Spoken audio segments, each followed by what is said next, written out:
নমস্কাৰ জনাইছোঁ আমাৰ ইউটিউব চেনেল ব্ৰহ্মপুত্ৰলৈ।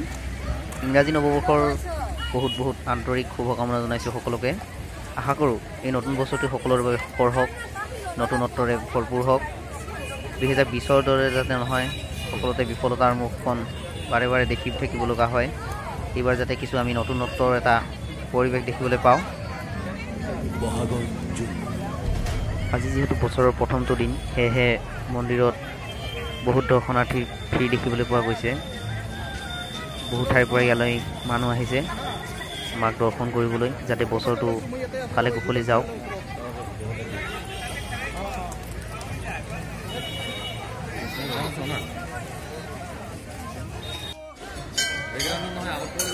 মন্দিৰত ভক্তপ্ৰাণ ৰাইজৰ বহুত ভিৰ। আজি বহুত ভিৰৰ মাজেৰে গৈ আজি মাক দৰ্শন কৰি আহিলোঁ মাত্ৰ।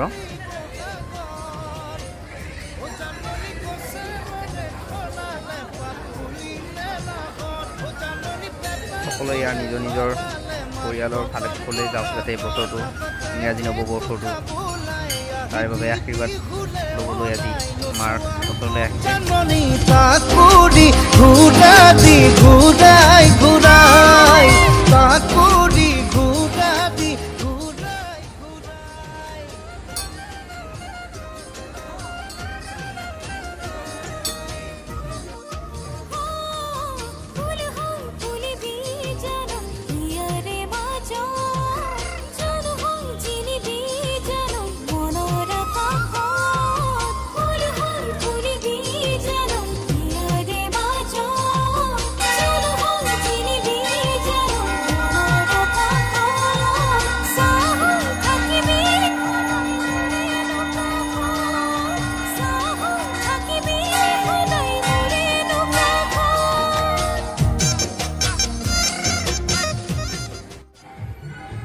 আজি কিন্তু মন্দিৰত ভক্তপ্ৰাণ ৰাইজৰ সমাৱেশ বহুত বেছি দেই। অন্যবাৰ জানুৱাৰী 1 তাৰিখতকৈ এইবাৰ বহুত বেছি। নাজানো কিয় এইবাৰ বহুত বেছি, ইমান মানুহ হৈছে এইবাৰ, বহুত হৈছে দেই। যোৱা বছৰ ইমান ভিৰ হোৱা নাছিল, কিন্তু এই বছৰ চাগে কৰোণা মহামাৰীৰ বাবে বহুতে মন্দিৰলৈ আহিব পৰা নাছিল। কিন্তু আজি বছৰ প্ৰথমটো দিনত সকলোৱে মাৰ আশীষ ল'বৰ বাবে মন্দিৰত ভিৰ কৰিছে এনেদৰে।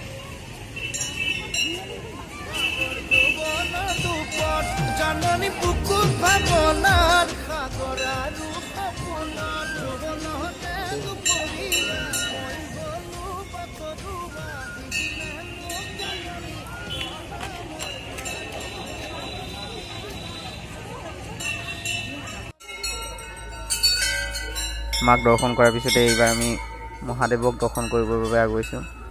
এইবাৰ কিছু ভিৰ কমিছে, লাহে লাহে আগুৱাই গৈ আছোঁ। কিন্তু মাক দৰ্শন কৰাৰ সময়ত মন্দিৰত বহুত মানুহৰ ভিৰ।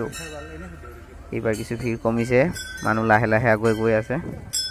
চাই চাওকচোন আপোনালোকে।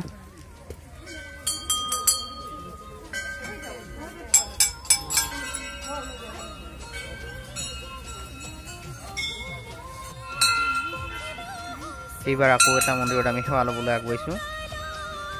এইটো আজিৰ পৰা 10 বছৰমান আগতে ইয়াতে দুটা গছক বিবাহ হৈছিল বুলি এটা কিছু ঐতিহাসিক কথাৰ ভিত্তিত এই মন্দিৰটো ইয়াতে স্থাপন কৰা হৈছিল। আজিৰ ভিডিঅ'টি ইমানেই। পুনৰ আকৌ এবাৰ সকলোকে ইংৰাজী নৱবৰ্ষৰ হিয়া ভৰা ওলগ জনাইছোঁ। যিসকলে আমাৰ এই ভিডিঅ'টো চাই ভাল পালে তেওঁলোকে যাতে আমাৰ এই ভিডিঅ'টোত লাইক কৰে, আৰু যদি আমাৰ চেনেল ছাবস্ক্ৰাইব কৰা নাই তেতিয়াহ'লে ছাবস্ক্ৰাইব কৰিব। জয় আই অসম।